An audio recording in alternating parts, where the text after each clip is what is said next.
Hello and good morning, everybody, and welcome to this annual Religion, Values and Education BERA SIG seminar. We're really pleased to welcome you this morning.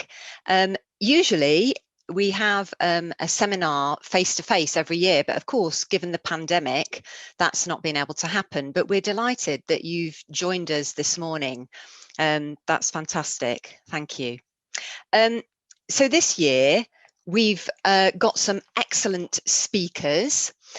Those who are new to research, early career researchers, and also more experienced people. As you can see, we've got the pictures here. Unfortunately, Professor Lynn Revel is not going to be able to join us this morning. She's very unwell. However, Professor Hazel Bryan and I are going to do the final session, and so we are writing a book together with Lynn, and so Hazel and I will just do a double act. So what we'd like you to do is listen to the speakers and write some questions in the box as you've just been instructed by the wonderful introductory session. And if you could ask those questions during the presentation, that will be great. We're going to have three speakers first, Rebecca, and then Esther, and then Kamal, and then we're going to have a panel discussion. So if you write questions, I will make a note of what those are, and then the panelists will be able to answer those questions during the first panel session. So we actually hold this seminar every year. This is an annual Extremism and Prevent seminar, and we've been holding it for a number of years now, and it's really an opportunity for us to share our research and where we're up to in research into prevent and extremism, that kind of area, and just sort of update each other on our findings, on challenges that we've had in data collection. And I know some of our speakers this morning are going to talk about the impact that COVID-19 has had on data collection and so on. And thinking about other issues to do specifically with prevent and extremism, not just the content, but things to do with dissemination and how challenging this whole area is. It's a very, very important area, and an area that has come to the fore given the political context with the Black Lives Matter and lots of other issues to do with racism and anti-racism being in the papers, the Meghan Markle thing as well. So it's always a very contemporary issue. And we're delighted that you've joined us this morning, and we really want you to interact through those questions. So please do so. I'd also like to remind you that we have the BERA conference in September. So if you haven't signed up, please do so. And please come and join us at all our religion, values and education special interest group sessions that will be held during that BERA online conference. We've got a lot of really good colloquium, symposiums and presentations as well, individual presentations. So this morning, what we're going to do is we're going to start with three speakers, Rebecca Ackroyd from the University of Cumbria, followed by a talk from Esther Cummins in Leeds Beckett, and then Kamal Ahmed, also from the University of Cumbria. Those three will be sharing their research during some presentations. And then we're going to have a panel session where your questions will be asked to each of those three presenters. So they're going to do their presentations one after another, then the panel discussion. Then we're going to move to Professor Hazel Bryan and myself, and we've been writing a book with Professor Lynn Revel, and we're going to share some of the chapters, the contents of that book, and draw on some of our other research as well. And again, following those presentations, there will be a panel discussion. And then finally, I'll be wrapping up at about 12:25, and we will finish promptly at 12:30. So without further ado, I'd like to welcome our first speaker, Rebecca Ackroyd from the University of Cumbria, who is going to talk to us about promoting tolerance and respect with 11 to 14-year-olds, a nested case study. So we're looking forward to listening to you, Rebecca. Thank you very much.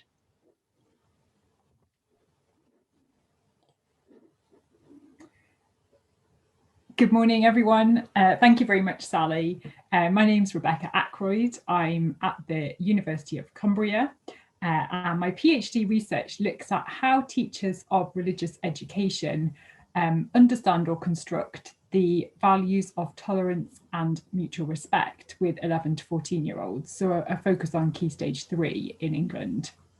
And then secondly, it looks at how those teachers promote those values. And what I'd like to do this morning is talk a little bit about some of the findings from a pilot study which I conducted pre-COVID in January 2020. And as Sally mentioned, to also touch on some issues to do with access and research in this field and researcher positionality. So let me just see if I can move forward. There we go. So just to provide a bit of context to the research, some people in this audience may be familiar with this, of course. So since 2011, teachers have been required as part of the teachers' standards not to undermine fundamental British values. And two of those values, which I'm focusing on, are mutual respect and tolerance. In 2014, the government then released some additional guidance, which required that schools and teachers actively promote the values. So an interesting step up in the language there. And these British values have their origin in turn in the prevent duty, where extremism is defined as opposition to fundamental British values, including mutual respect and tolerance. So my particular area of focus then is on tolerance and mutual respect. And I'd just like to explain why that is and why I'm focusing on RE teachers. So the two things, they are connected, my focus on tolerance and mutual respect and RE teachers. So the main reason is that more specific guidance about how schools should promote British values is absent from the government documents and policies. So just to explain what there is there, probably the most relevant one to the promotion of tolerance and mutual respect is that in the 2014 document on promoting SMSC in schools, the Department for Education says that teaching materials from a range of sources should be used to help pupils understand different religions. Also, in the recent inspection guidelines from Ofsted, the suggestion that schools are going to be assessed on the extent to which they've helped pupils to develop their understanding of British values. And there's been really interesting research into how schools and teachers have implemented the requirement to promote fundamental British values as a collective set. So, for example, Carol Vincent's research looks at this in 9 schools, which is really interesting. And other research, such as from Elton Chalcroft et al., has considered how British values are understood by different groups, such as student teachers and teachers. But what I'm wanting to do is to really focus in on tolerance and mutual respect in the context of RE. And this is because of the phrase that's tacked on to the end of it, so that teachers are required to promote tolerance and mutual respect in relation to others' faiths and beliefs. So Farrell, for example, has pointed out that this guidelines then has specific relevance for RE practitioners. In the context of RE, of course, the subject matter often includes controversial or challenging topics. And I'm very interested in how this might enable or constrain teachers from promoting tolerance and mutual respect. So, for instance, Karl Popper identifies what he terms the paradox of tolerance. Do we tolerate people or actions who might in themselves be intolerant? I'm very interested in the space of RE as a space where potentially that conflict arises in everyday practice. In addition, RE, as some people may be aware, is quite locally determined. So there's not a national curriculum, but it's devised locally. And so I'm very interested in how that might lead to different practices in different schools.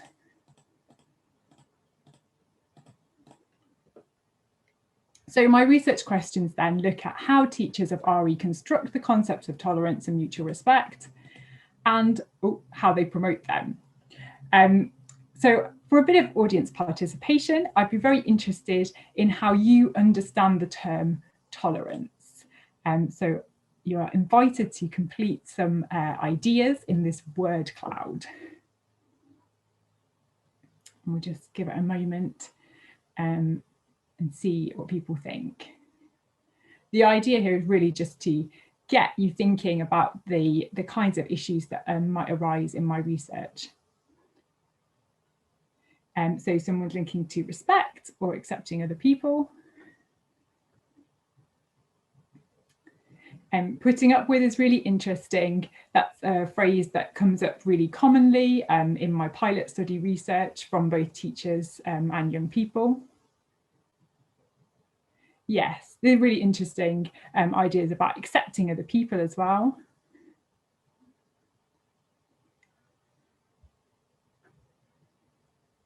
Yeah, so it's really interesting just to get a flavour of what people think about these words. And this is essentially the sort of issue which I'm really interested in exploring and really digging down into how these terms and values are constructed.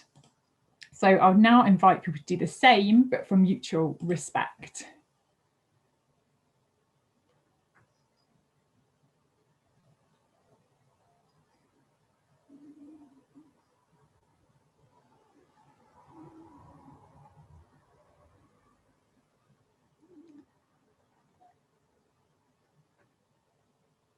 So we've got ideas about understanding, empathy, being open-minded, healthy disagreement.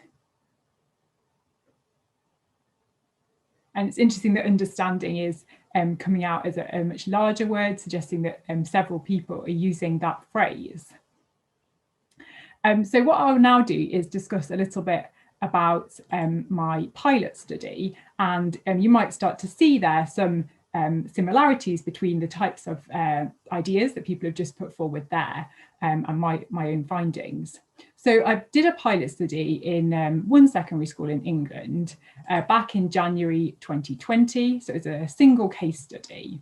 And the data involved semi-structured interviews with 3 teachers who were all reasonably or very experienced practitioners. I also conducted lesson visits and did focus groups of pupils and looked at relevant documents. And I collected the data over a 2-week period. And what I'm interested to point out here is briefly some of the findings, and then also think about how this has really informed where my research is going.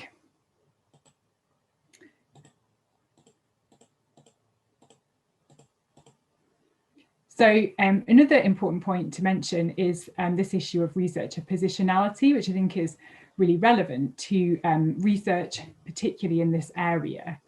Before I did my pilot study, one of my concerns and questions was how much to share of my own background. And I didn't share that much with the school. Initially, I was a bit nervous too.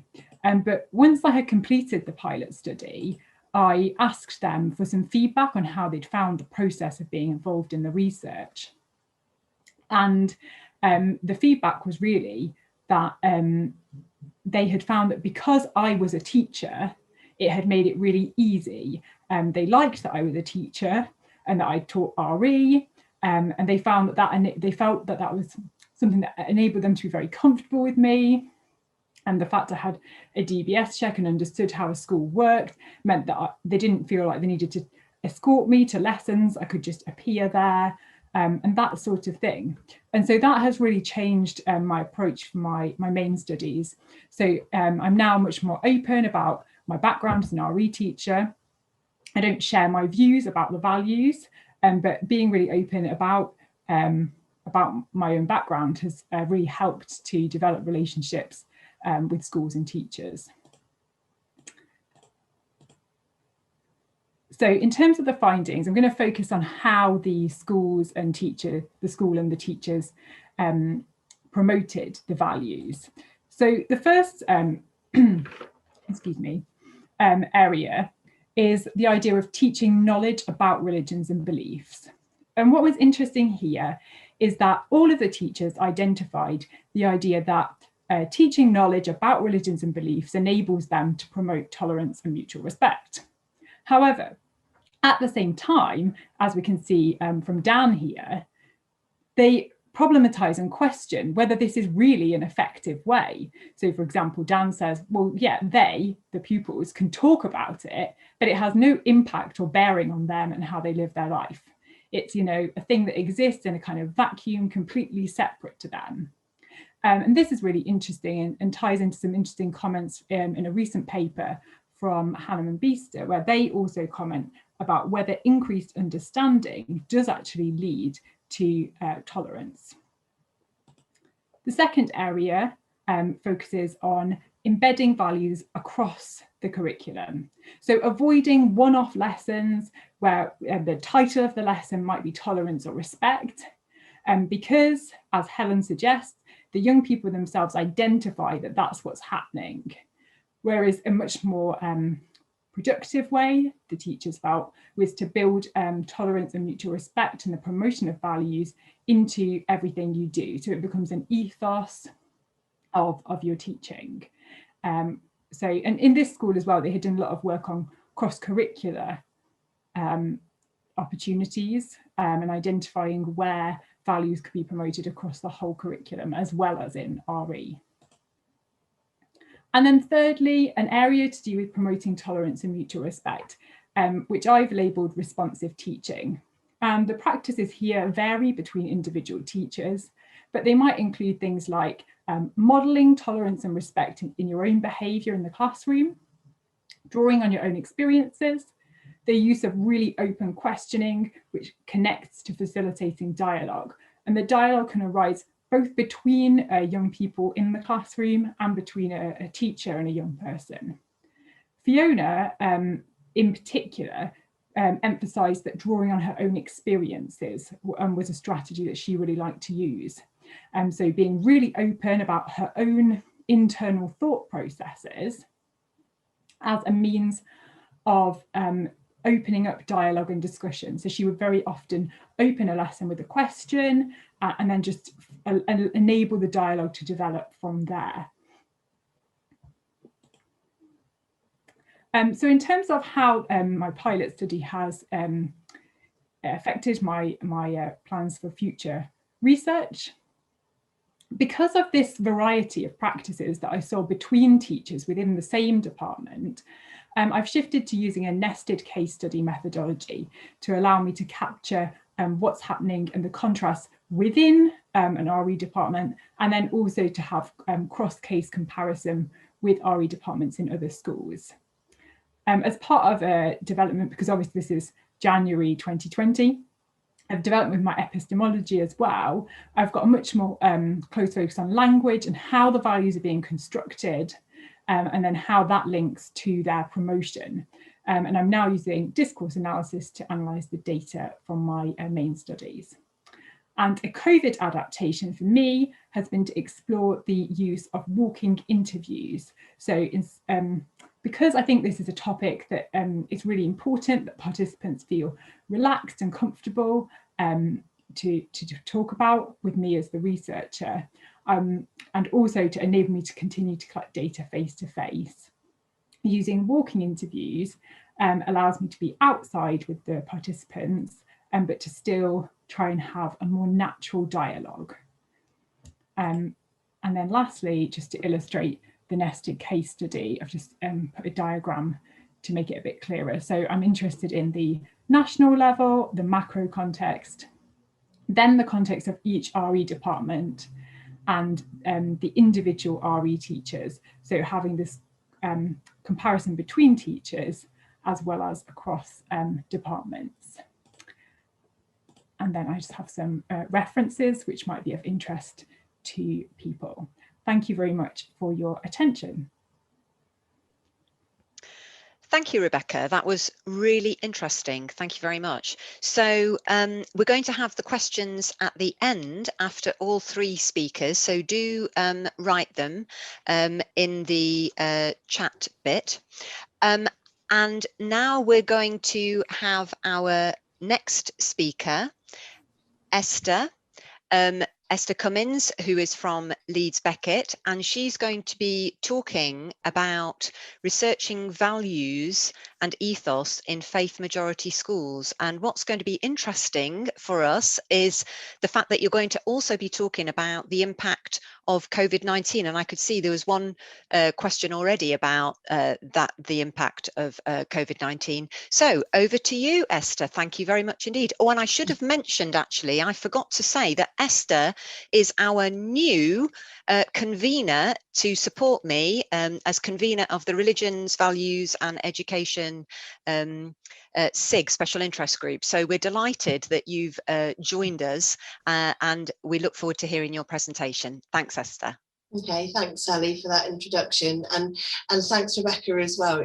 It's really interesting listening to you talk about the experience of values within those settings, and that does follow on really nicely to what I'm going to be talking about regarding ethos. And just to fill you in, I'm in my third year of a part-time doctorate of a PhD. So in essence, I think of myself as being in the first few months of my second year, and so that will help contextualize what it is I'm going to be talking about. And so I would just like to start by asking you what impact COVID-19 has had upon your research. Maybe you're one of the lucky ones who can answer one by saying not at all, or you might be somebody who you feel like it has impacted in every respect. So if you could fill in that poll, that would be really helpful for us.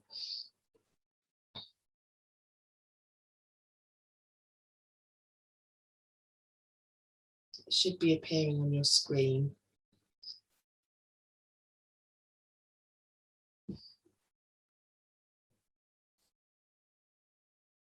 Here we go.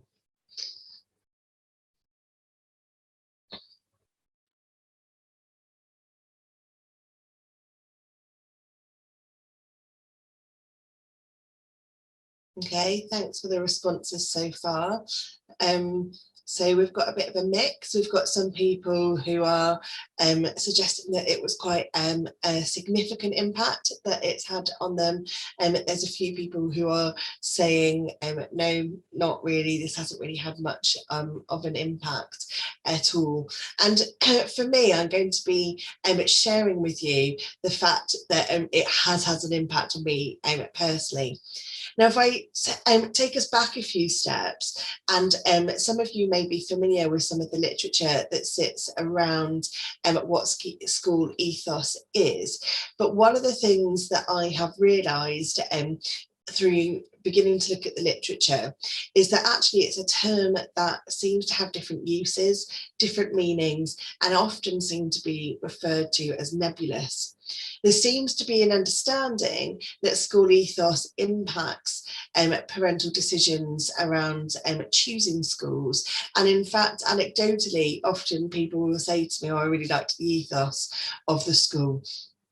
And somehow this seems to be reflected in conversations around behaviour or culture, environment, or sometimes it's linked with particular mission statements.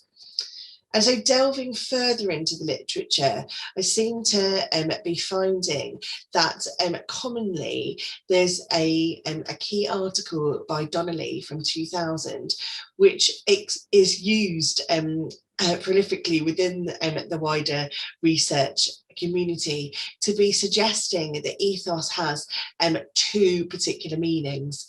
The first is that it's related to some form of formal expression.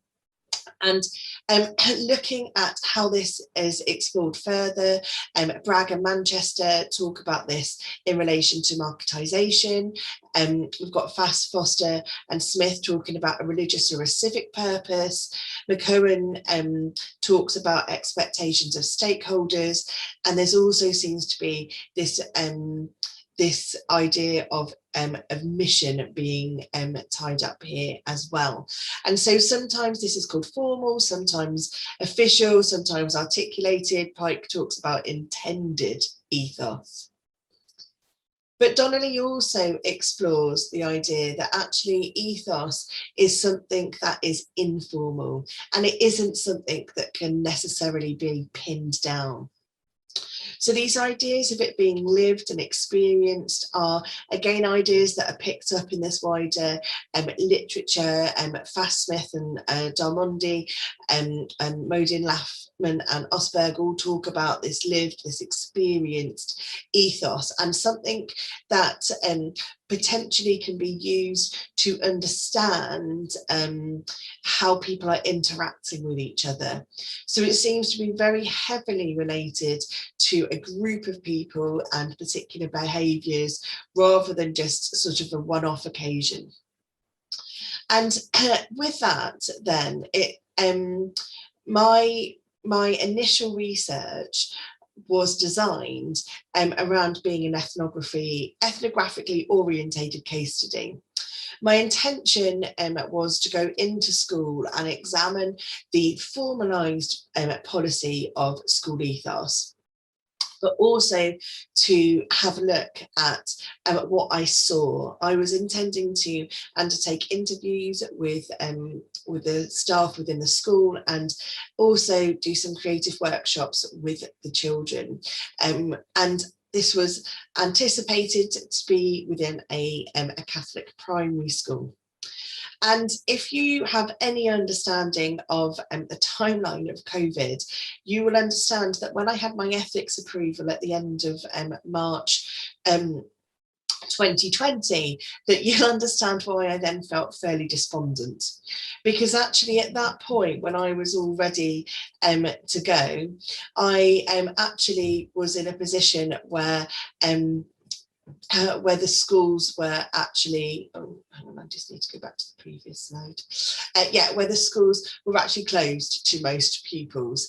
And I was also aware that as schools were reopening, and when I'm saying reopening, I'm aware that I mean physically reopening, they were obviously providing education throughout that time, that there were staggered returns, there were bubbles, that we had, again, schools closing physically to most pupils in January of this year. And so I felt as if that I had a two-pronged difficulty. Firstly, that actually I had some personal implications of homeschooling, but also I felt as if schools didn't actually need an additional person to be cross-bubbling and wandering around into different spaces. And actually I felt that from a moral point of view, I didn't want to be adding to any confusion that any school staff had, that we were in the term unprecedented times that we often refer to. And so I went back to have another look at some of Donnelly's work, where she was exploring again these ideas of this aspirational ethos and what this means in terms of the outward attachment and inward attachment, and kind of where ethos potentially sits in terms of people's values. And so I then was having was reading some work of Bourdieu and thinking again about capital and thinking about the social environment that people were in. And it led me back to think that actually there are probably some schools where people, stakeholders like governors and teachers, are feeling aligned with their particular ethos. And there's some school settings where they're less so.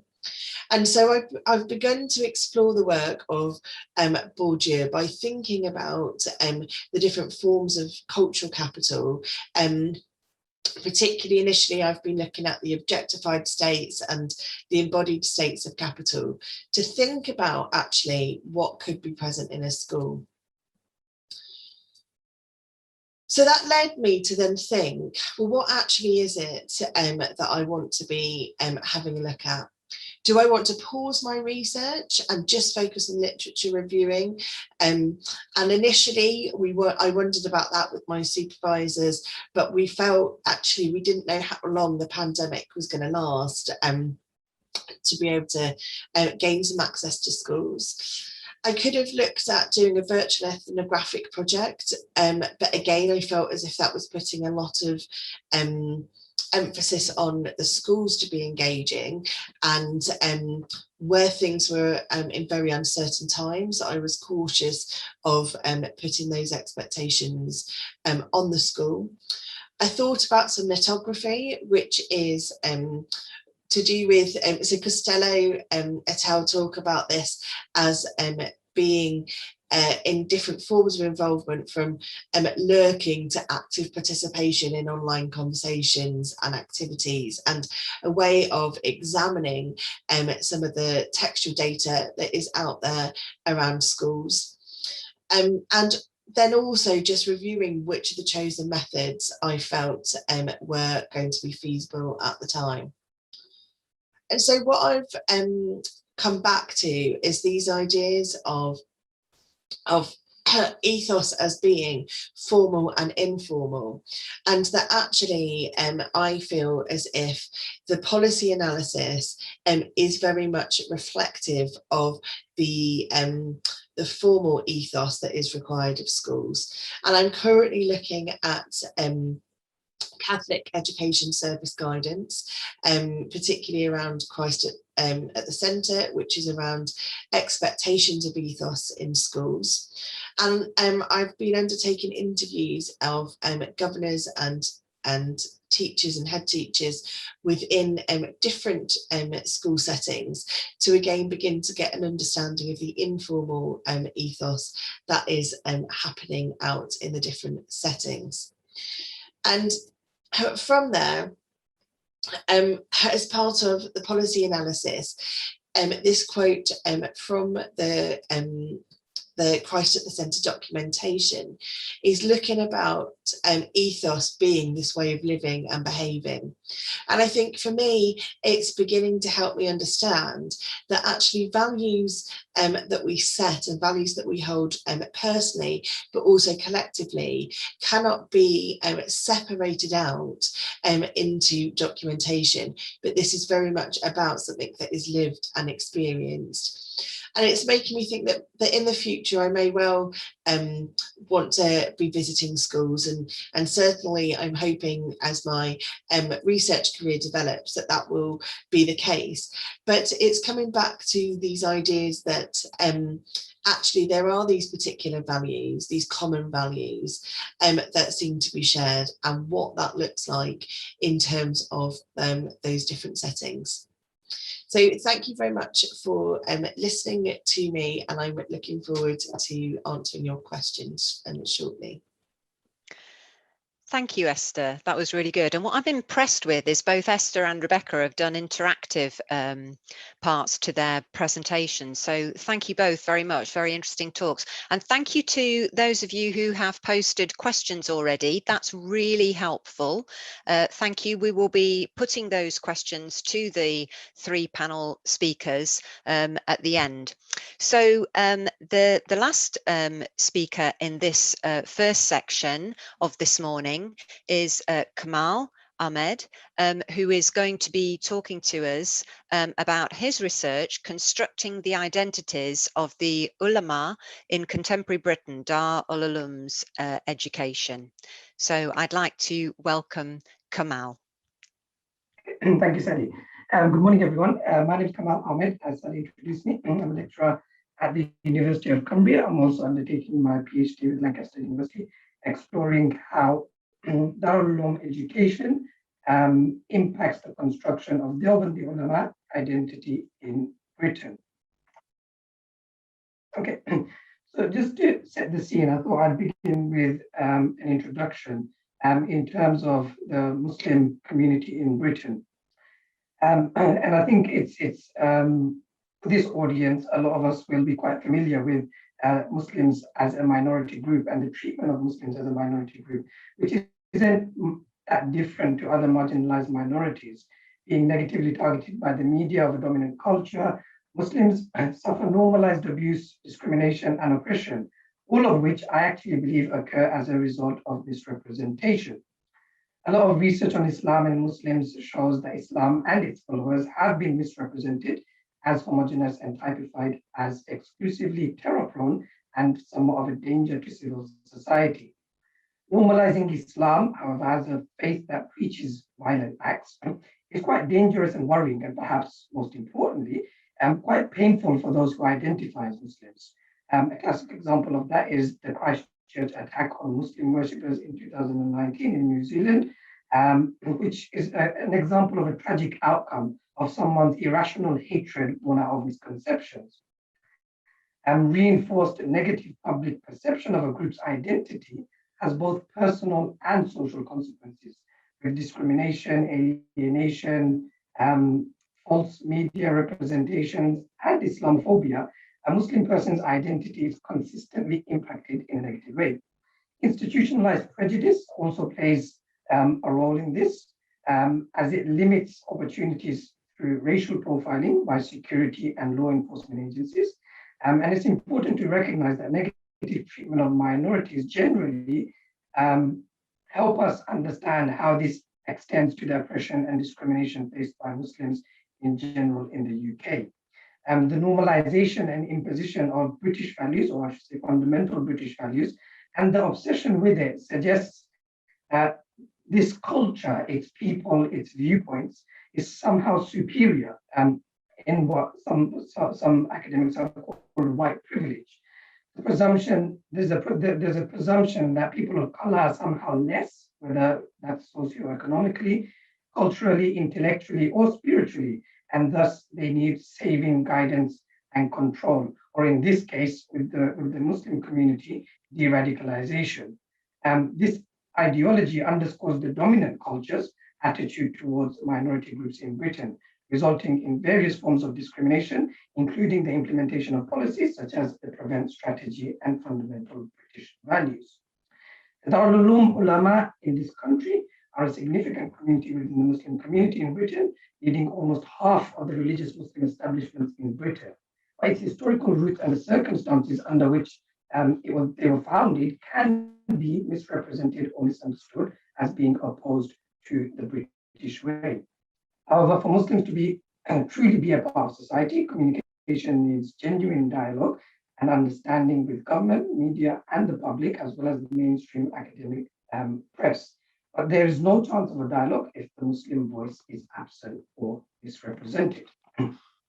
So to give you a bit of background to Darul Ulooms, according to Siddharth, within the British Deobandi terminology, the Darul Uloom refers to a particular type of teaching institution which focuses on higher learning.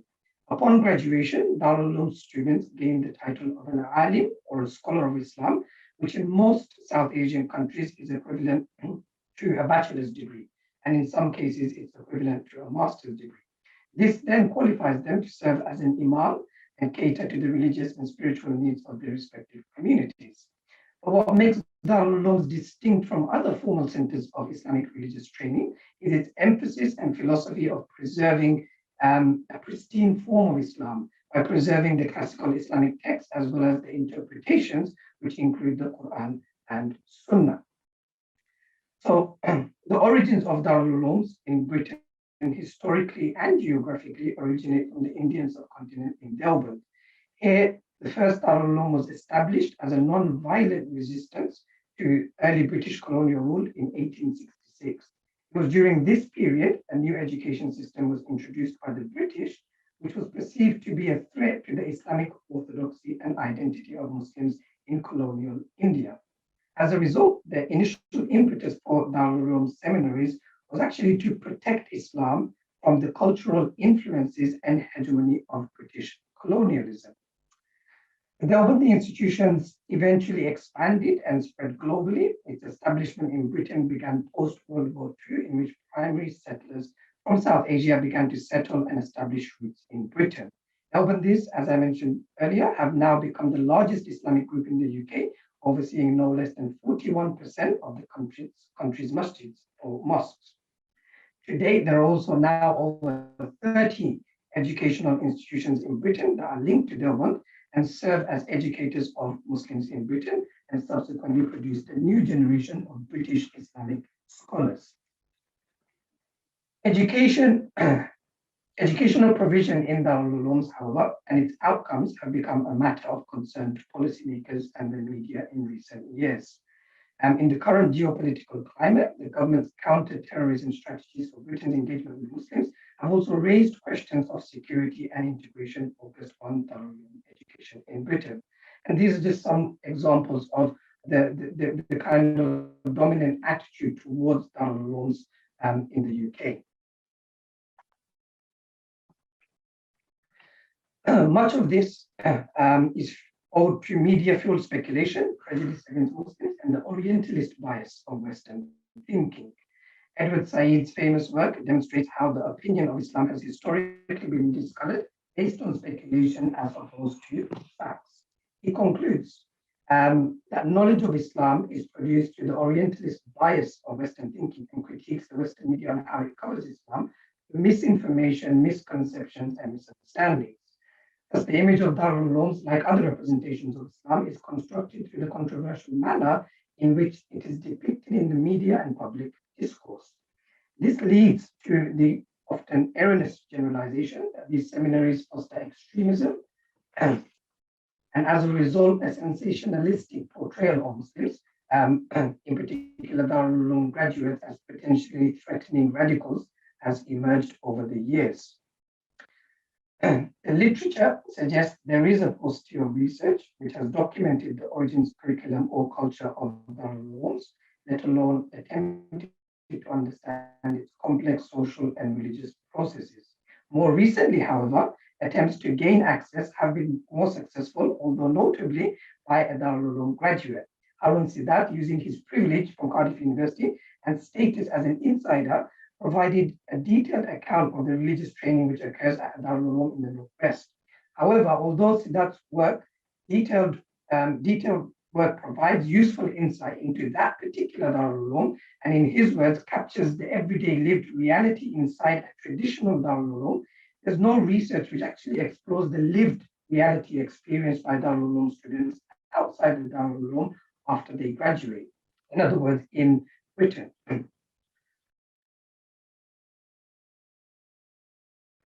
Moreover, the scarcity of research that is available, with exception to Siddharth's work, is only from an outsider's perspective and has a history of failing to gain access to these seminars. These failures eventually led to the misleading labeling of Darul Ulooms as closed worlds, isolationist, non-engaging, and a number of conclusions that I've put there, which are quoted directly from the author's papers. And interestingly, what I found is that the two authors that I've mentioned here, Sophie Gillett-Ray, Professor Sophie Gillett-Ray, and Ron Jeeves, they're the two most authoritative figures when speaking about Darul Uloom in the UK. However, their position has been from the outsider's perspective, and they often write about not gaining access and some of the reasons for which they haven't gained access. However, perhaps most importantly, these narratives about Darul Ulooms, as we saw in the previous slide, forged from the outside, fuel the terrorist, extremist, or the more neutral term backward image of Darul Ulooms, and ironically, show them as in need of reform and progress. But of course, progress as defined as a kind of fundamental and invasive white enterprise. This suggests that colonial and imperial approaches shape the Darul Uloom narrative with power to define, represent, and theorize the other, which is sustained by the white gaze, while Stuart Hall famously referred to it as the spectacle of the other. White supremacy and white privilege appear to play an important role in how Darul Ulooms are understood and perceived today, and leaving these communities with little control over their own narratives. And so it seems that just as the British Empire sought to civilize the world through colonization, researchers now have attempted to seem to have taken up the white man's burden, as you called it, in researching Darul Ulooms in the UK and speaking for and about Darul Ulooms in the UK. So with that in mind, I've approached my research from the perspective that it's the most valid research perspective maybe through the lens and analysis of researchers who firstly do have access to this particular community, and secondly have been through and understand the system in context, necessitating the insider approach.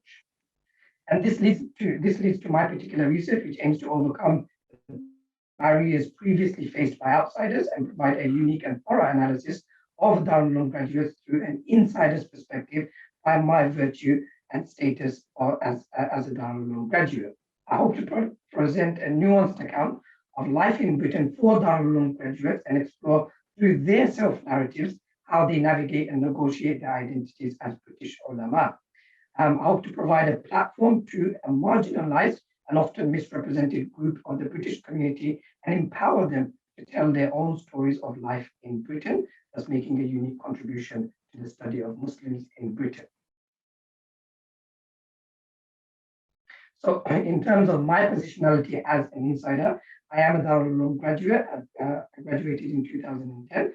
I'm studying in 3 different institutions.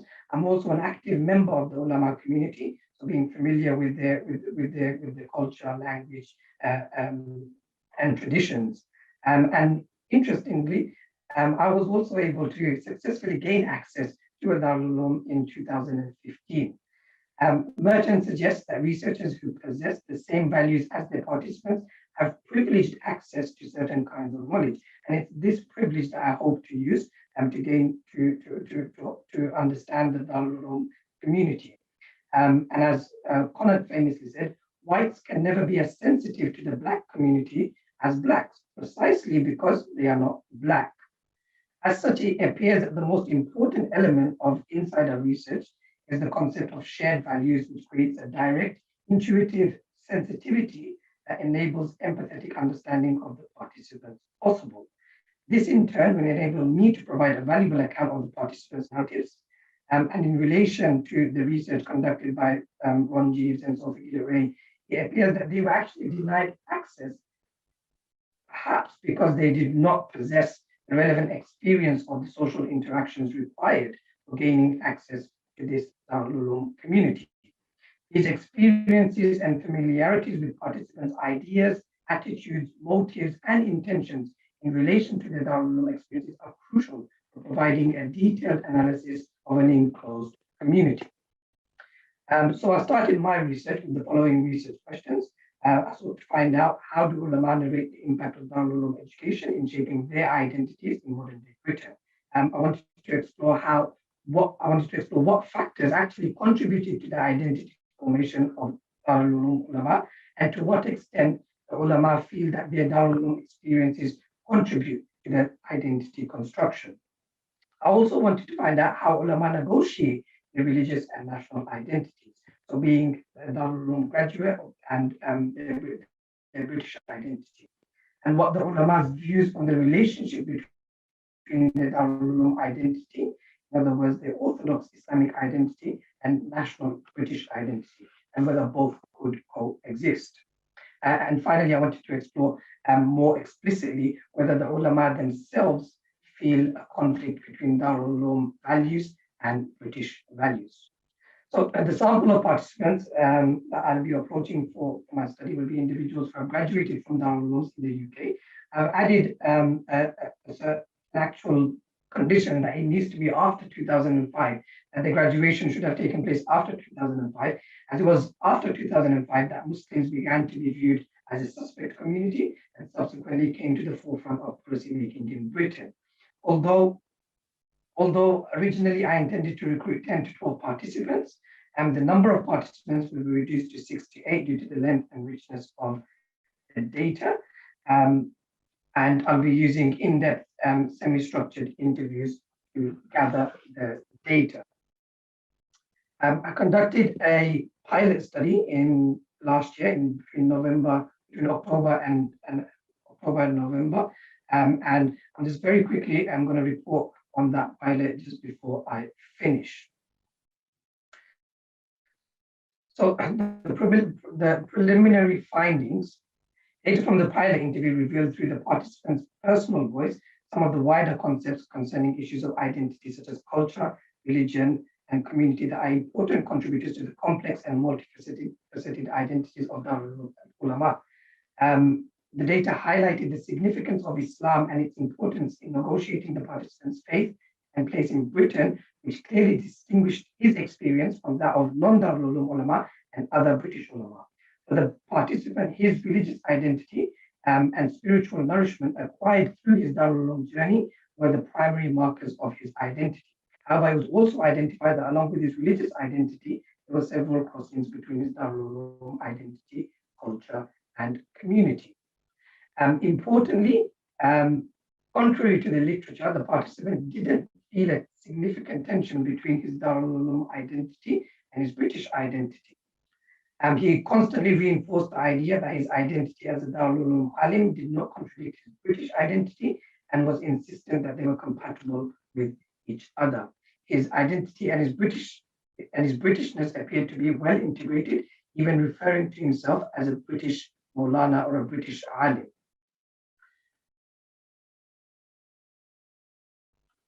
Moving on to the analysis, I found that after I analyzed the data, I found that the participant felt that it was not Islam that was incompatible with British values. However, it was the South Asian culture embedded into this version of Islam that led to perceived conflicts. The perceived conflict between Darul Uloom orthodoxy and British values were actually embedded in culture and not within beliefs or religion. The clashes stem from national identities and cultures, and in this case, it was the South Asian culture conflated with Islam that was perceived to be contradictory to British values.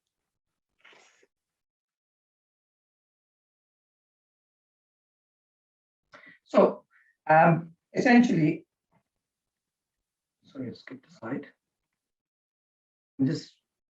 So like all group identities, the identity of ulama is shaped by the concept of self and external attribution. Negative public perception of a group's identity has both personal and social consequences. The cultural stereotypes, marginalization, and the wider misrepresentation of Muslims in general, the identity of Darul Uloom ulama in Britain consistently appears to be impacted in a negative way. My research so far has examined the individual identity construction of an alim, and my future fieldwork will aim to explore the identities of ulama in a collective context, filling the gap in literature about the study of Darul Uloom in Britain. Essentially, the research will transmit the unheard voices of a marginalized community in Britain and aim to present it to a wider audience in order to give them visibility, belonging, confidence, and perhaps most importantly, an accurate representation of themselves in mainstream British society. Ultimately, my research will empower them to tell their own stories of life in Britain, giving them ownership and control of their narratives, making a unique contribution to the study of Muslims in Britain. Thank you very much. There's the reference. Thank you, Kamal. That was really interesting. And Kamal, can you just mute? Thank you. Well, that was great. Thank you. So 3 really good speakers there. So now I'm going to invite the speakers to come back on camera. And when you are invited to speak, if you'd like to answer some of the questions. So we've had a lot of questions, which is absolutely brilliant. So Rebecca and Kamal, can you come back on camera, please? So one of the first questions came from John Holmwood, who wanted to ask Rebecca, was the curriculum from a SACRE? And if so, it would be tolerant and respectful because of the participatory process. Hi, John. Thank you. So we're talking, I assume you're asking about the curriculum in the school that I did my case study in. So yeah, it was from a SACRE. And it's an interesting point to consider that curriculum in itself is designed in a way that's tolerant and respectful because of the quite democratic structure of some SACREs. Yeah, I think it's a really valid point. It's not something I've actually considered. So I think I'd say thank you for pointing that out. Okay, thank you. The next question from Supana. Does the school you're researching in, another question for Rebecca, I think, does the school you're researching in have high or low student population from ethnic minorities? And does that mean, does that have an influence on your findings? Yeah, so this school that I did this particular case study in was a predominantly white British school. But my intention so in my main study, my intention is to have 3 schools with contrasting pupil demographics. So they're purposefully selected to try and obviously we can't generalize from these 3 studies, but to try and capture some of the diversity of practice out there, because I think that it definitely could be something that shapes how teachers are constructing and promoting values of tolerance and mutual respect. So yes, I think that's the answer to that one. Okay, thank you. Jane Horton has got a question for Esther. Will you analyse the ethos policy using the school's online public documents? Her ethics approval was also given in March 2020, so she does sympathise. I mean, it's a problem, isn't it? It's been quite a challenge. Yeah, thanks, Jane, and it's nice to have other people sympathise with me. I think particularly when you're feeling the pressure of a PhD, you're like, where do I go now?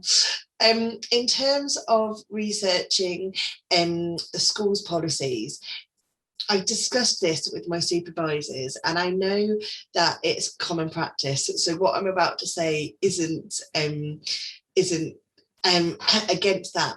I felt that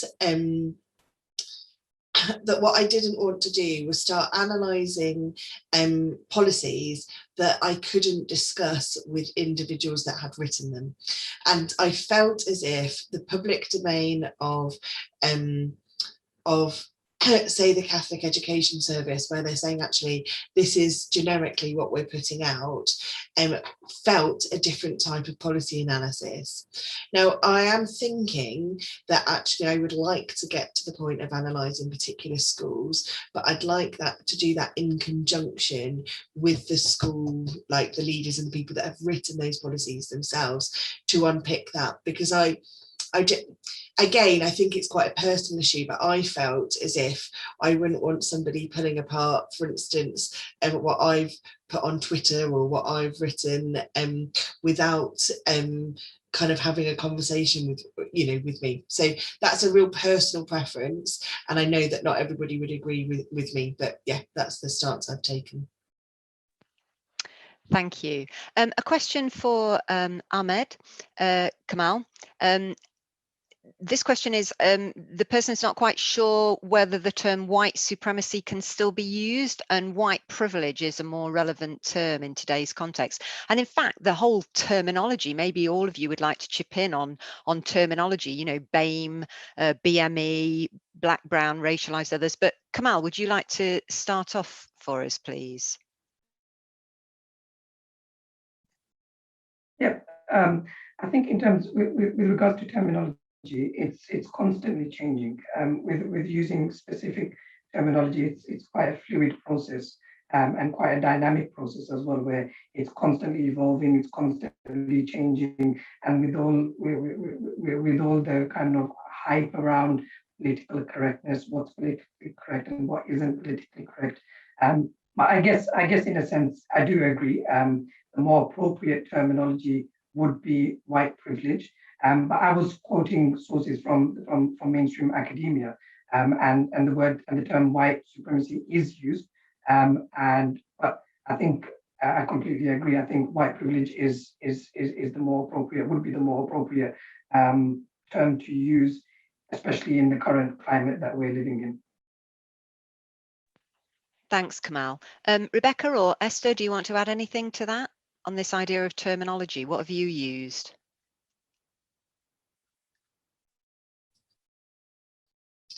So I haven't used that, as in I haven't particularly explored that concept within my own research, but I agree with Kamal when he's saying about it changing all of the time.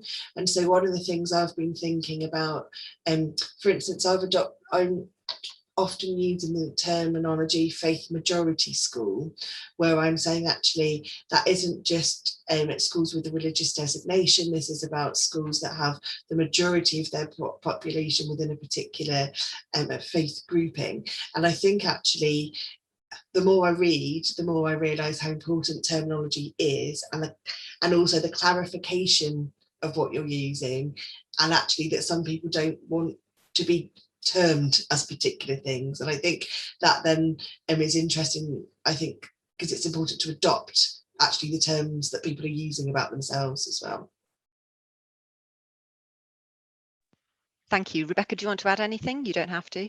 No, I could. I mean, perhaps similarly to Esther, it's not something I've specifically explored. Perhaps just a quick reflection then is that I think in the research I have done with teachers, I think that they too are very conscious, you know, in interviews and when talking to you, that they want to try and get it right, but there might be some hesitancy about, you know, what is the right term to use. So I think, yeah, it's, clearly it's an important issue. And one that some people, you know, are very conscious about. Thank you, that's great. And another question that's related to this, so I'll take it now. Mustafa's talked specifically asking you, Kamal, how do you approach, or your participants, the term British Islam? What do you think of the controversy around this concept? Some good questions here. Thank you, everybody. Keep posting them if you would like. Sorry, could you just repeat that question? Yeah. How do you approach, or your participants approach, the term British Islam? And what do you think of the controversy around this whole concept of British Islam? I think it's quite complex.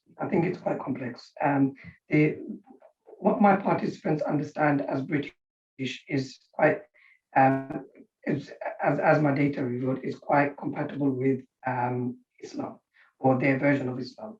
And that was one of the most interesting findings from the pilot study that I did.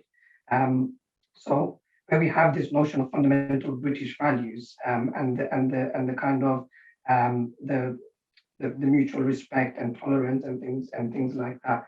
What's interesting is, I always ask my question, I always find myself confused with this, is what makes them so British as opposed to, you know, from a different culture.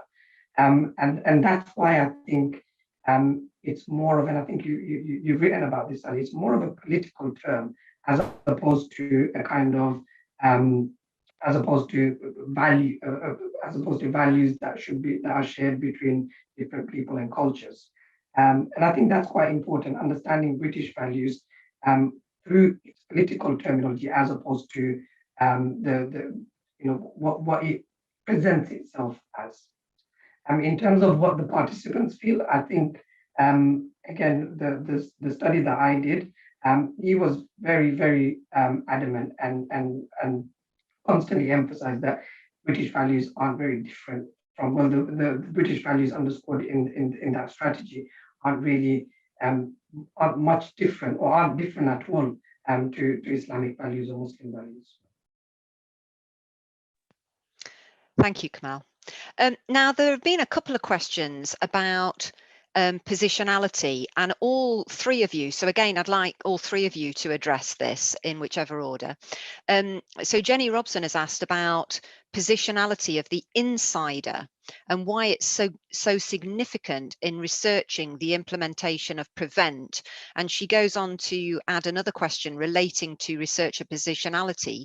Does the critical literature on researcher insidership need to be revisited in the light of researching PREVENT? So it's, you know, why is insider so significant, and does the literature need to be revisited? So if you'd like to pick that up.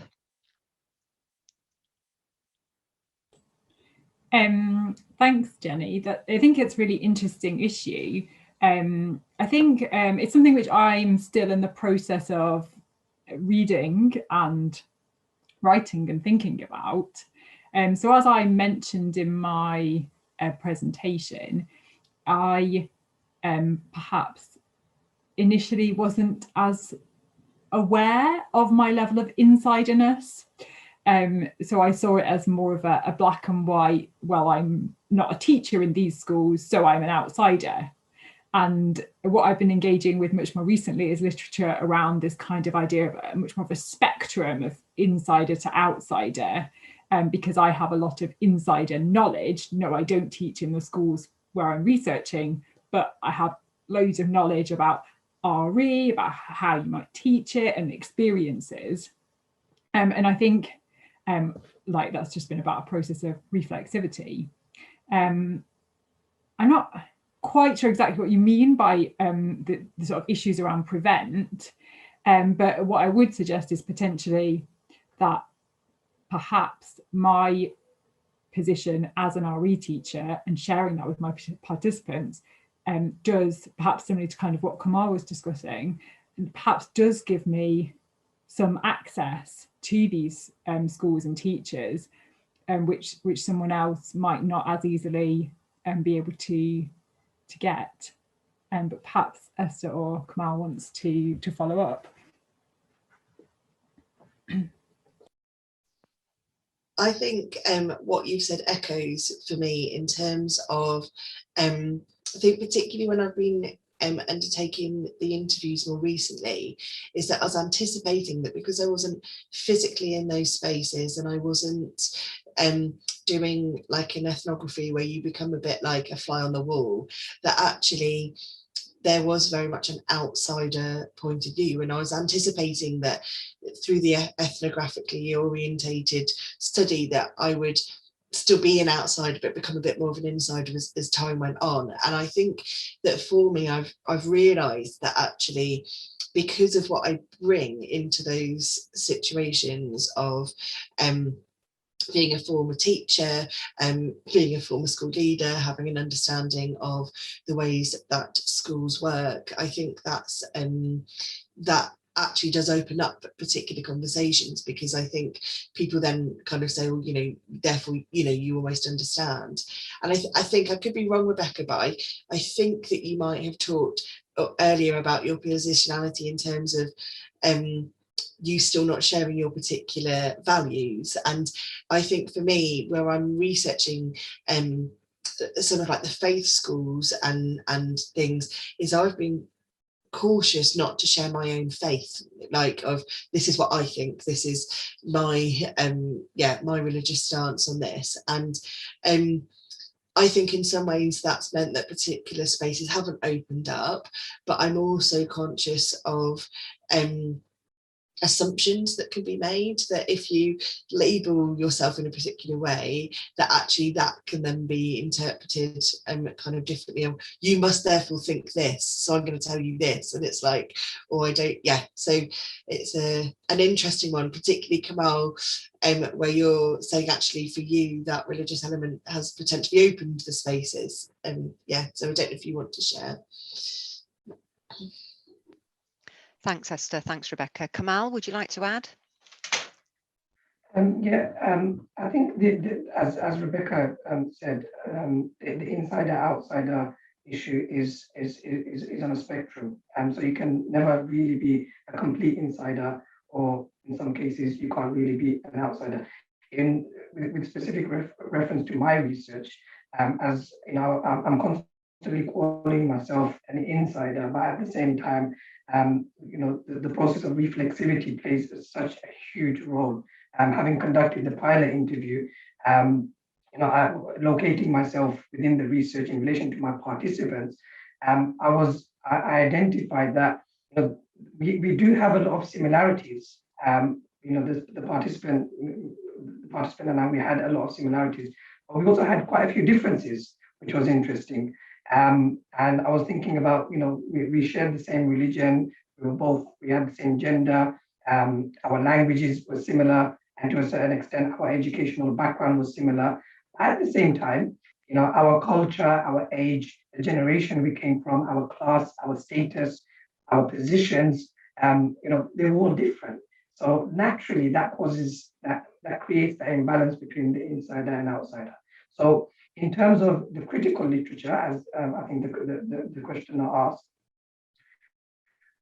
I think the literature will only give you a kind of a grounding, but you can never kind of truly locate yourself until you've engaged in the research process, and I think that's absolutely fundamental and crucial in locating, you know, yourself as an insider and outsider. At the same time, I don't think it's a dichotomy where, you know, it's one or the other. It's always a mixture of both. Thank you to all three of you, and I hope that's been helpful. A book that I often use is this book, Revisiting Insider-Outsider Research in Comparative and International Education, and it's by Crossley, Arthur and McNess. And there's a chapter in here that I've used actually on what Kamal and Esther were talking about, really, by Lizzie O'Milligan on insider-outsider in-betweener. It's chapter 7, and I found that quite helpful in my own research, but it's some very good questions there, that one particularly. Thank you. The next question I think was for Esther. It's from Rosie Fox. Were there any other reasons, bar the additional pressure for schools, why you chose not to run the creative worship workshops for children online? Hi, thanks, Rosie, for that question. One of the reasons was I was looking at working with primary school pupils, and perhaps I was unfair in my expectations on young children, but I have 2 young children who trying to do any form of a Zoom or anything online is a real challenge and demands actually an adult involvement. So looking at parental involvement, really, I was aware that for older children that might be less so, but again I would be entering spaces potentially such as bedrooms or homes that I felt, again, I wasn't so keen on doing it.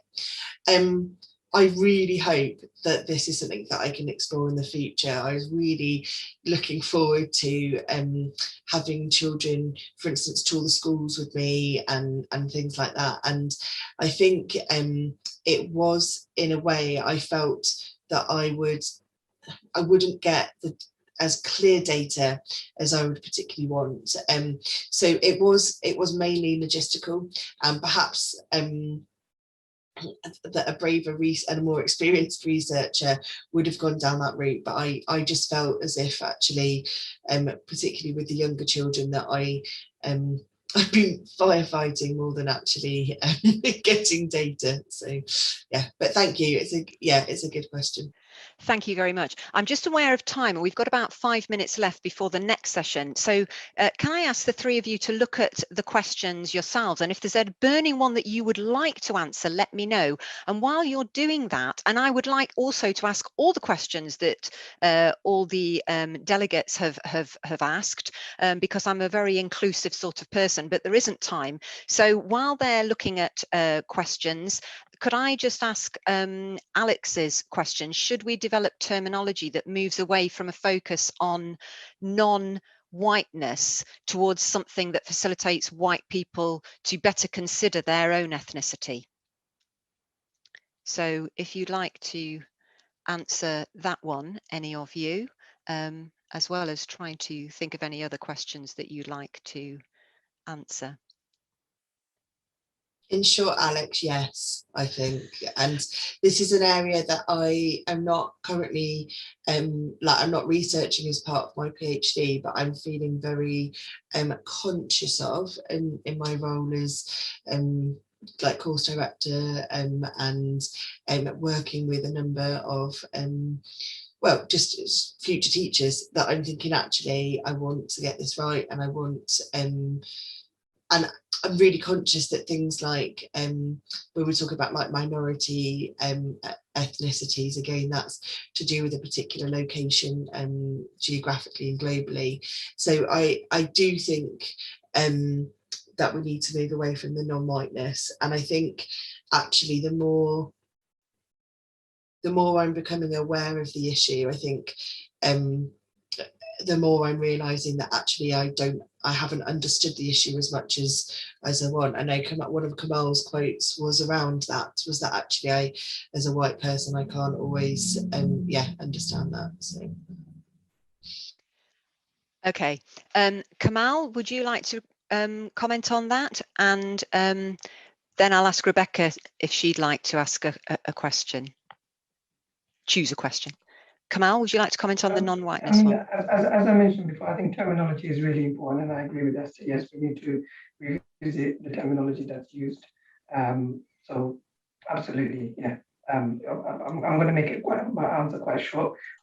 Yes, I've got a question here. Sorry. Yeah, but yeah, I absolutely agree. Absolutely agree. Terminology is something that is, as I mentioned, it's fluid and it's dynamic and it's ever changing. So we always, we always need to be quite careful in terms of the terminology that we use. And I agree that it always needs to be looked at. Okay, thank you. So Rebecca, you had a question. What was your sense of how teachers measured or evaluated changes in students' tolerance or mutual respect? Did you experience challenges in addressing data, either COVID or the sensitivity of the area? Yes, I can try and answer both of these briefly. So I think that teachers measure changes in student tolerance or mutual respect quite qualitatively.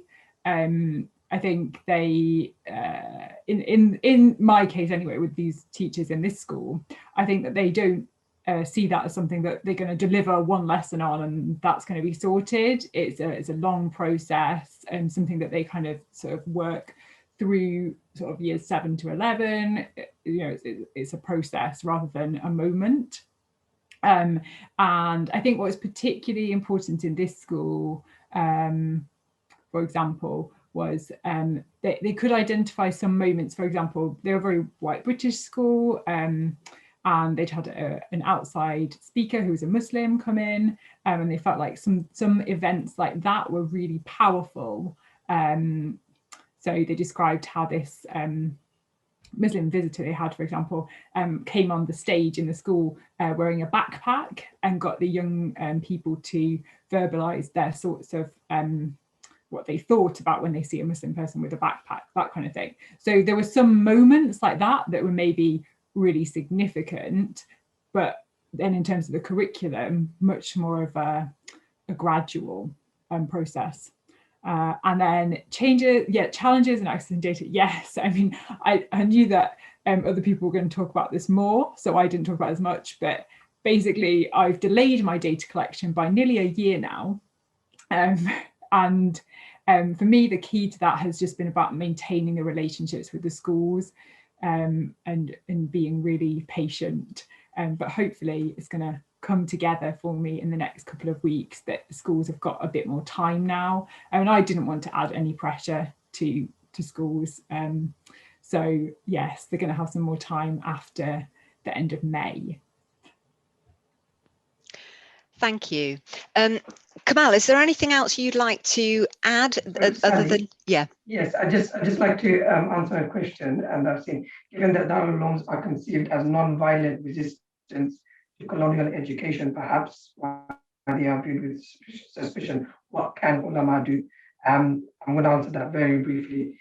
Take control and ownership of the narrative. That's what ulama can do. Yeah. That's great. Thank you, Kamal. Well, we've run out of time for that first part of our session this morning. And although we can't see the delegates, I'm sure they're all clapping, as I certainly am. Well done to the three of you. There were some really very, very interesting presentations there. And you've also answered some very interesting questions as well. So I'd like to extend all our thanks to the three of you. Thank you very much indeed. Really appreciate that.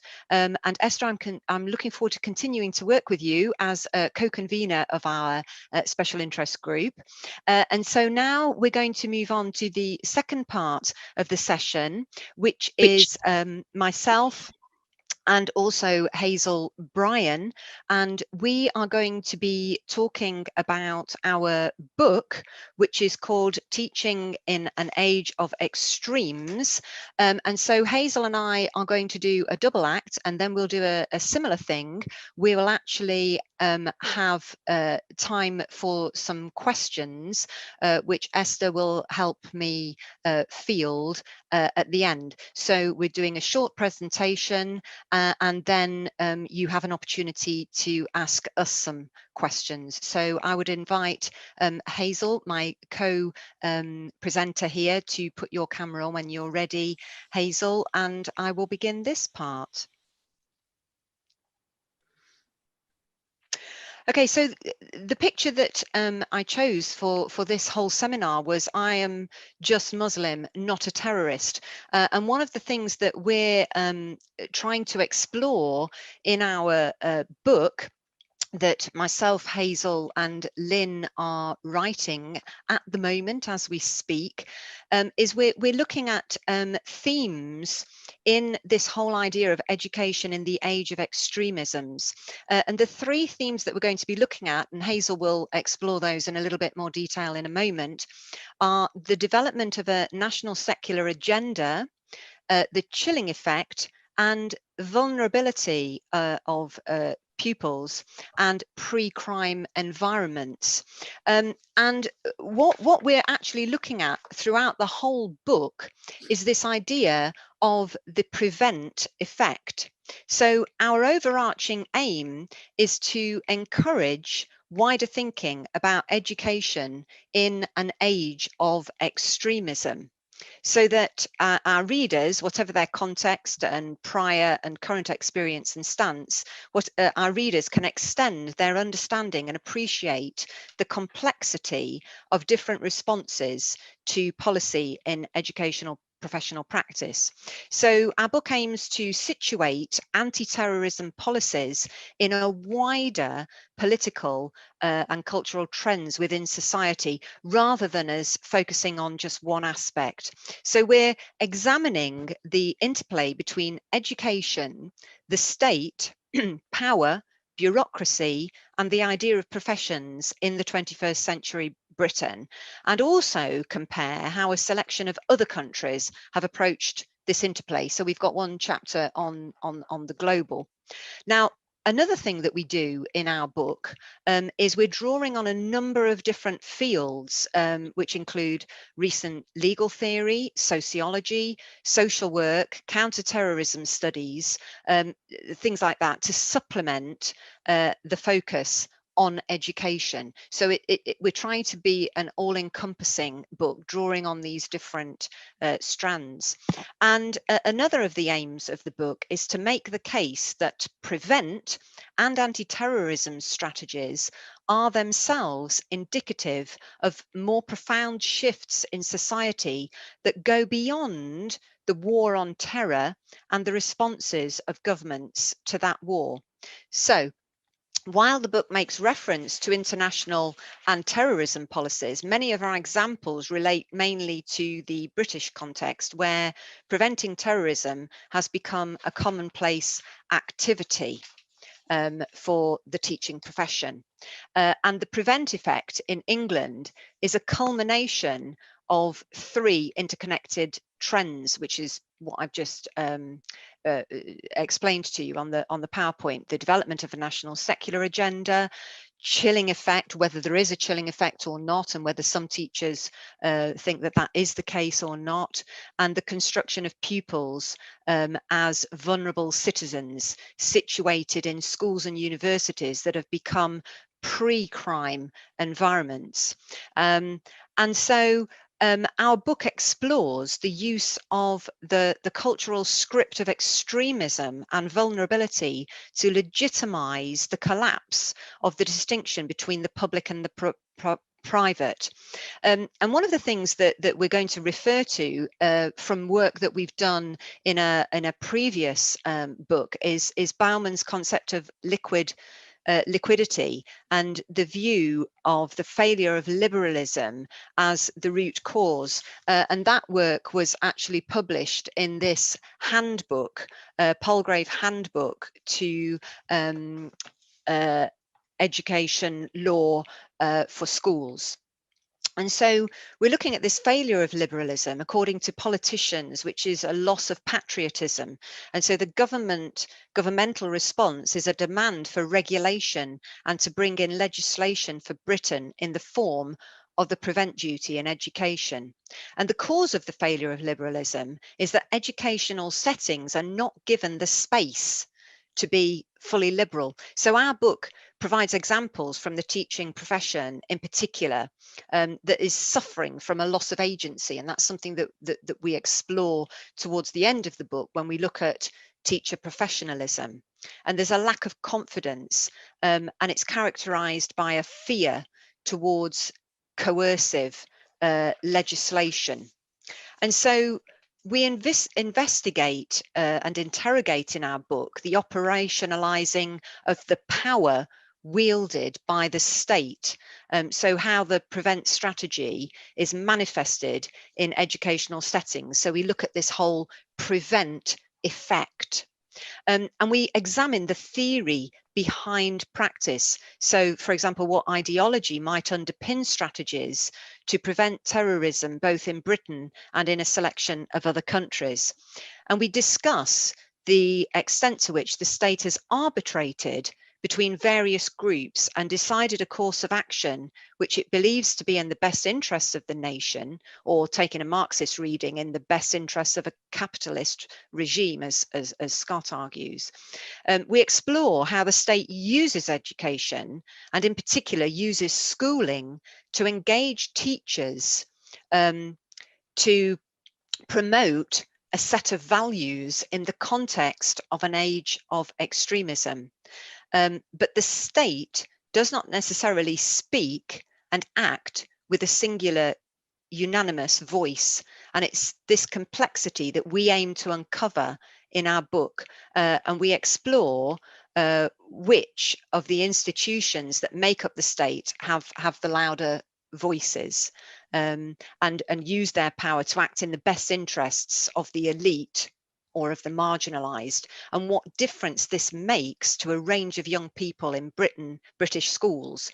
And we're particularly interested in those from Muslim communities. So, as I say, we describe and explain what's been termed the prevent effect, and prevent is the section of the UK terrorism policy, as you'll know, that most directly relates to education, and its presence can be detected in areas as diverse as the curriculum, faith schools, policy, resources, and the teachers' standards, and Ofsted, and approaches to diversity, as we've heard in the first three speakers. You know, their research has talked a lot about some of those particular areas. And so prevent has generated significant controversy, and many have argued that it's Islamophobic, and it's this chilling effect on freedom of speech that is not informed by research on radicalization and extremism. However, it's now firmly embedded, this policy, it's firmly embedded in education practice, and notions of extremism and radicalization based on a particular construct of Islam and Muslim identity now inform the guidelines for inspection for schools and the professional conduct of teachers. And so we start from the premise that these developments undermine liberal assumptions about the role and the nature of education, and that they've transformed key relationships between the individual and the state in an education environment. So I'm just going to pause there for a moment and let Hazel come in with some of her musings on our book, and then I'll chip in a little bit later. Thank you, Sally. Can you hear me okay? Yes. Great. Well, hello, everyone. Thank you very much, first of all, from the 3 previous speakers. Thought they were absolutely fascinating. It's probably worth, yeah, thanks, Sally. So yeah, picking up on the 3 points that we're trying to make, or the 3 dimensions, if you like, to the prevent effect. As Sally said, that's something to do with the chilling effect. It's something to do with the construct of the vulnerable. You know, who is at risk, who's a threat, and can you be those simultaneously? And the 3rd point is really around the development of secular nationalism into perhaps something else. And I'm going to pick up on that 3rd point around secular nationalism and nationalisms, because in a sense they set the backdrop to some of the things that we're saying. So we were interested in the relationship between secular nationalism and the arguable emergence of religious and ethnic nationalisms. And Juergensmeyer's writing about this in a very interesting way, if you're interested. And so secular nationalism, the emergence of religious and ethnic nationalisms in relation to prevent, particularly in relation to British values. Well, if we turn to nationalism, first of all, there's a vast corpus of work on nationalism and on theories of nationalism. Obviously, there's not time today to go into that, but just a flavour of 2 theories. So a perennialist theory of nationalism argues that nations are situated in antiquity, that they have always existed, that there are within such nations ethno-cultural communities, that they are ancient, if you like, that they refer back to a glorious history, to the battles that were fought, the flags that were flown, and so on. The other theory that I want to just touch on today is the modernist theory of nationalism. Now, the modernist theory of nationalism is not situated in antiquity, but rather is situated in modernity, around the notion of a political civic community, if you like, with a focus therefore on structures such as transport and mass education to enable the citizens to be able to do things. So that's very crude, but we have perennialism and modernism as helpful theories of nationalism to begin to explore one dimension of the prevent effect. The West is characterized by secular nationalism.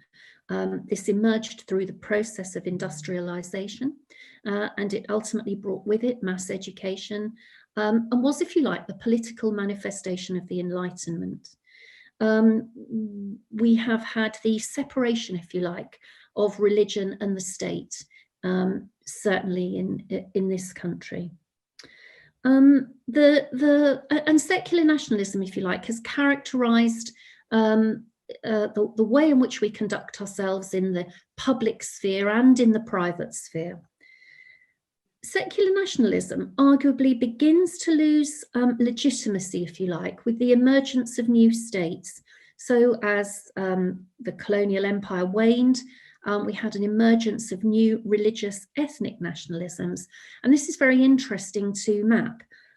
New nations have foregrounded religion, ethnicity, and traditional culture.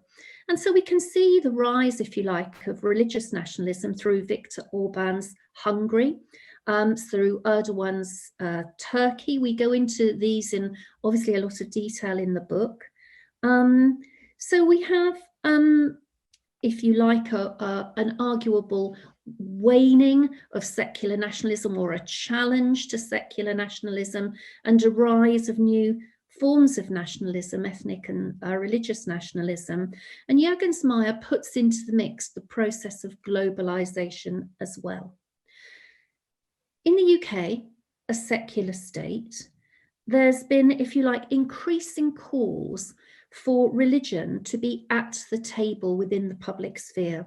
So Baroness Varsey, we know, the former Archbishop of Canterbury, George Carey, have called in well-documented cases for greater religious presence through the secular structures of the UK. In education, we know that policy is crafted from a secular perspective. So if we think about British values within this, and we turn back to those theories of modernism, the perennialist perspective of modernism, and I'm just going to put this very crudely at the moment because of time, but the perennialist perspective would refer back to the glorious battles, the famous explorers, the heroes, the British heroes, the flags.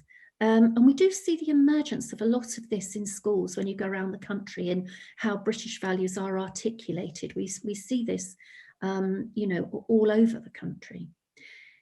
If we think about the modernist perspective of nationalism, then it's very much a secular approach to the construct of the politically constructed citizen and the politically empowered citizen. And there are questions, of course, from an educator's perspective of how we empower our citizens, our young people, to be politically empowered citizens.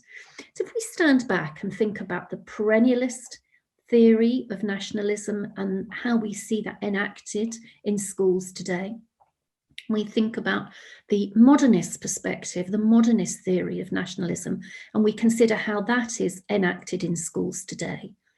One of the observations that we have, and a question we might ask, is where then are the spaces for religious and ethnic voices in interpreting contemporary Britishness?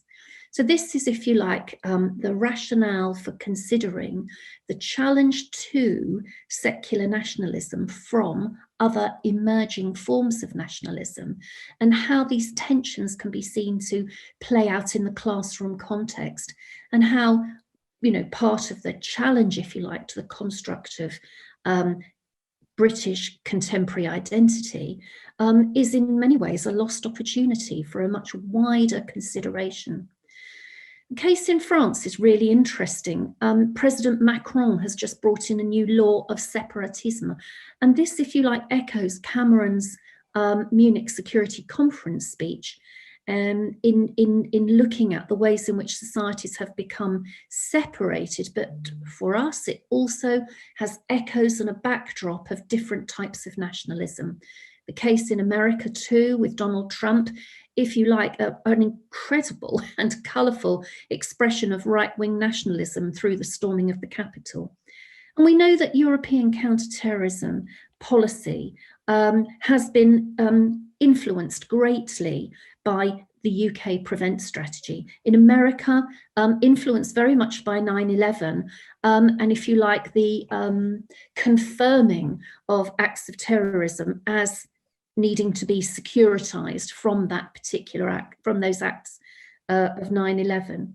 Now, over time, this has led to the securitization of education. And again, there's a growing body of work around the securitization of education. But part of the dimensions of this, if you like, are the chilling effect, which Sally has already referred to as a second dimension of the prevent effect from our point of view. And the third is the construction or the construct of the vulnerable. So I'll pause there, and hopefully that's given you a sense of the thinking behind one of the dimensions of the prevent effect. Thanks, Sally. Thank you, Hazel. So yeah, just to reiterate, this idea of the chilling effect is where you know, certain voices, usually what we're talking about in our book is Muslim voices, are being silenced, and we're very interested in exploring the idea of safeguarding, because prevent has been put into the arena of safeguarding, whereas safeguarding, which is incredibly important, obviously, is usually about making sure children are looked after, there's no neglect, no abuse, physical or sexual or so on.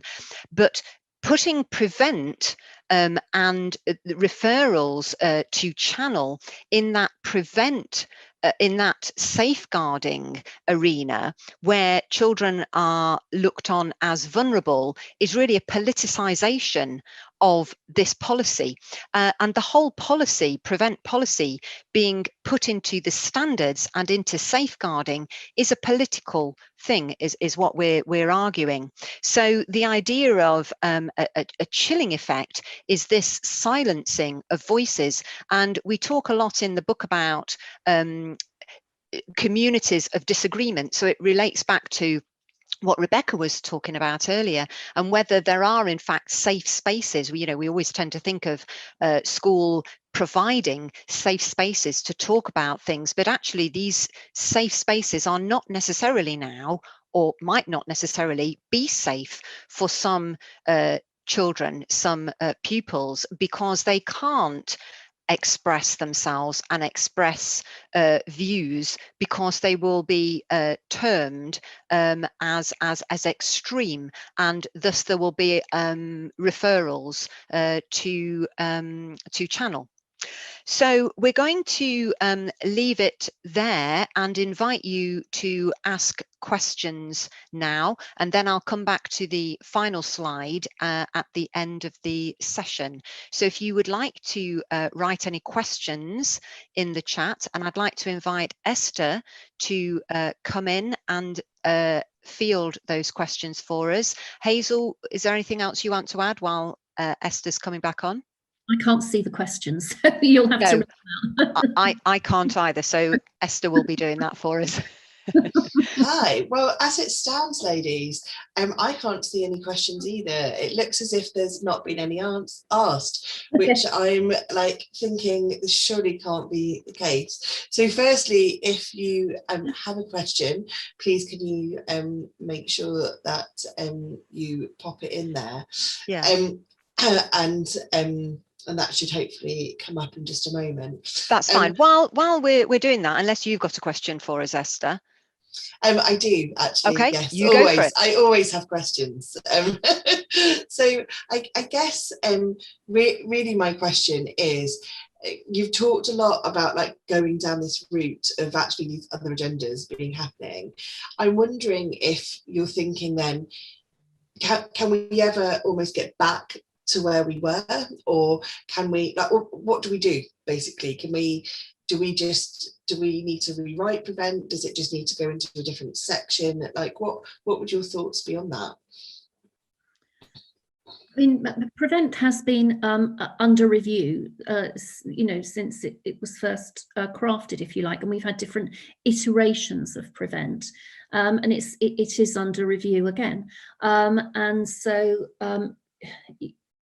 the question is, what becomes legitimate and whose voices are heard, and what shape does it take, if you like, as a strategy, as a tool to address radicalization and terrorism. I mean, some of the questions that gives rise to, I suppose, are, what can we do? Well, if we think about teachers and we think about teacher professionalism, because we're thinking about teachers in this mix, obviously lots of other people are involved in this, but if we're thinking about teacher professionalism, then a dimension to teacher professionalism is as an occupational group. What is the politicized nature of that occupational group? What power does that occupational group have in society? And we see a very close link now in education policy terms between the construct of the teacher, or the political nature of education, and what's required from government. So, that's one thing that won't change. I think if we think about the teacher from the perspective of subject knowledge, then a new form of subject knowledge is being brought into play here in the construct of professionalism, because teachers are now required, to, they have to be able to understand some of the processes of radicalization in order to enact their prevent duty. there are issues with that. There are problems with that in terms of how much training, how much does a teacher need to know, what are the structures in schools and so on for supporting that. And the third dimension that I would want to raise in terms of teacher identity and professionalism is really around the characteristics of the teacher. So if the first example I gave was the external facing characteristics of the occupational group and the strength the occupational group has in society, the second would be around subject knowledge, and the third would be around the characteristics, the virtues, if you like. You know, from a sort of Aristotelian perspective, what are the virtues? And are teachers seen as, you know, part of a moral milieu, having a civic duty to undertake this? And from our collective research, we found that no teacher that we interviewed felt that it wasn't appropriate for them to do this. And I'm not sure that we'll see that change either. So that's not to say that's my opinion, but that's what we found through our collective research. So if we're thinking about teachers and teacher professionalism, will things shift? I'm not sure. You know, it depends on reviews of Prevent and what's regarded as sufficient for teachers to have in terms of their subject knowledge.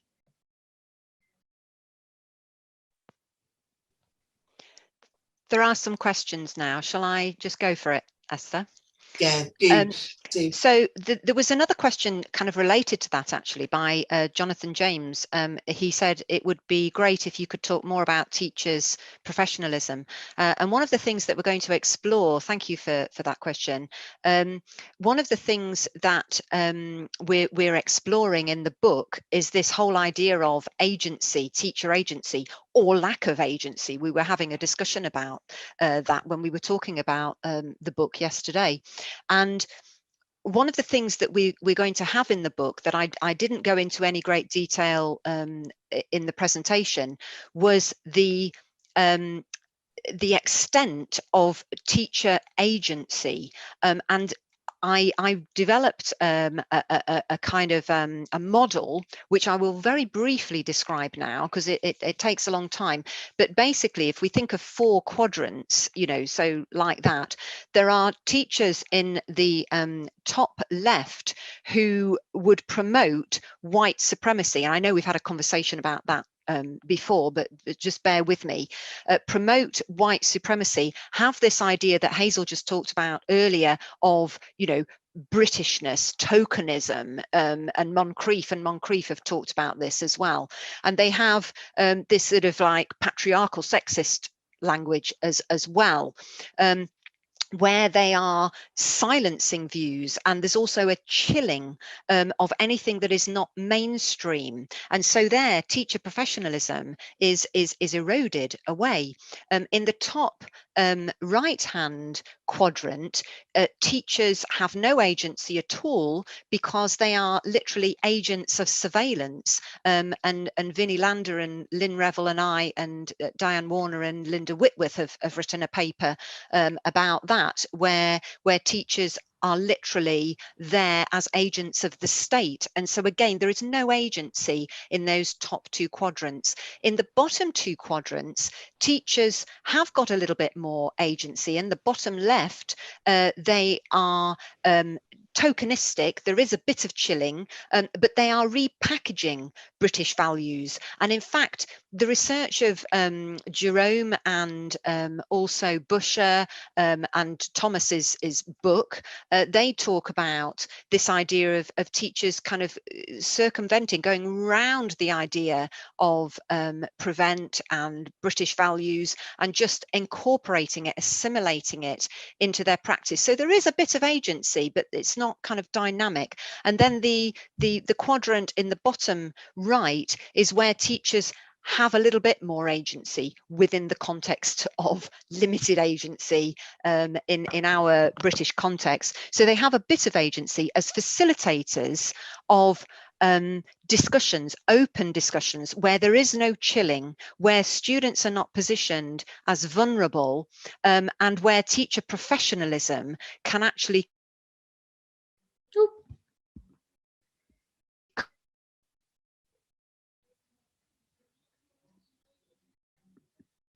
Okay, we seem to have lost Sally in full flight. Yeah, Okay, hopefully she will reappear in a moment. What I'll do, Hazel, is I'll ask you one of the other questions, and hopefully Sally will appear. So Jane's asked, as academic critics of Prevent, how do we avoid being dismissed as one of the anti-Prevent brigade? Should we engage in the independent review? I think that we should always talk, that we should talk to as many people as we possibly can. I think that engagement is absolutely central to our role as academics. I mean, therein lies a very interesting argument in itself. But the way in which I believe I should enact my role is to engage in public debate, to engage within the public sphere for me, through as many different reviews and conversations as possible. That means engaging with practitioners, it means engaging with fellow academics, it means engaging with the policy context as far as we possibly can. So my personal perspective is, yes, we should, and that we should engage and listen as well, listen to other voices as well. Of course, our writing is really important here. That's the way in which we disseminate very widely, and that's about setting out as clearly and as comprehensively as we possibly can our positions, in the hope that they'll be listened to as well. And to follow on, we've got some questions here. So Warren is saying that in the research that he's been doing on fundamental British values, that the agenda isn't like, it's not necessarily, so he's saying it's to do with there's an issue with the origins of the fundamental British values. Is that something that you've picked up on at all? So almost like the agenda behind why it was brought in. I mean, he may be referring to the Home Office Prevent strategy and counter-terrorism policy. One of the things that has been well rehearsed is that, for the first time we have education policy that's informed by Home Office counter-terrorism policy. We've not seen that in the past. That may be what he's referring to. What that does, of course, is to position teachers as actors within this particular counter-terrorism field. What I would want to say is that if teachers are positioned in such a way, and we are through a Prevent duty, then we need to understand what the issues are. We need to understand the processes of radicalisation. Otherwise, what does happen is that there is then the potential for classrooms to be constructed as pre-crime spaces, or anticipatory spaces. Now, we know from research that lots of teachers would dismiss that and say that's not what's happening. But if we stand back and take a cool analysis of the potential for this in the classroom, we know that teachers, what we know about learning as educators is that we need to be able to have trust between the learner and the teacher, and that when we have those conditions, that the synapses can fire up and that the conditions are in place for good learning, if you like to take this. Now, that's potentially compromised if the teacher is on the one hand building trust, and on the other hand then constructing that pupil as either a threat or at risk, or both simultaneously, and also asking themselves, what should I do about this if I have questions? Should I refer them to the school? And we know that schools have excellent structures in place in order to be able to have conversations about these things that could potentially lead to referral. But the teacher within this context is potentially compromised unless they are well trained in conflict discussion, in handling complex situations. And so one of the things that we're calling for is greater expertise in managing these sorts of conversations beyond citizenship, beyond religious education, but to a wider body of teachers. I think Sally's back with an internet connection. She is. Hi, Sally. So it looks like that's all the questions we've got, and I'll hand over to Sally. But I do want to thank both you, Sally and Hazel, and also please pass on our thanks to Lynn, because I know that she's obviously been heavily involved with this, and it was a real shame not to have her voice today. And thank you everyone for the questions as well. I'm sorry that I haven't been able to ask all of them, but there's some fantastic questions here that hopefully we can pick up at later points. And so thank you. Thank you, Esther. Thank you. Right, so apologies for losing internet. I'm not sure how much of the answer I gave about teacher professionalism you heard, but I'll hear it later anyway. So in the last 5 minutes of wrapping up, I'd like us to just, as a group, as a little network, think about what next. So I'd like us to think about what issues have been raised today and what are the solutions. So we have actually talked about some of these issues already, the ethics of data collection, thinking about prevent and extremism, access challenges, particularly during COVID, capturing authentic voices, theorizing, the extent to which we can disseminate our findings and the impact that our findings will have on education and also on society.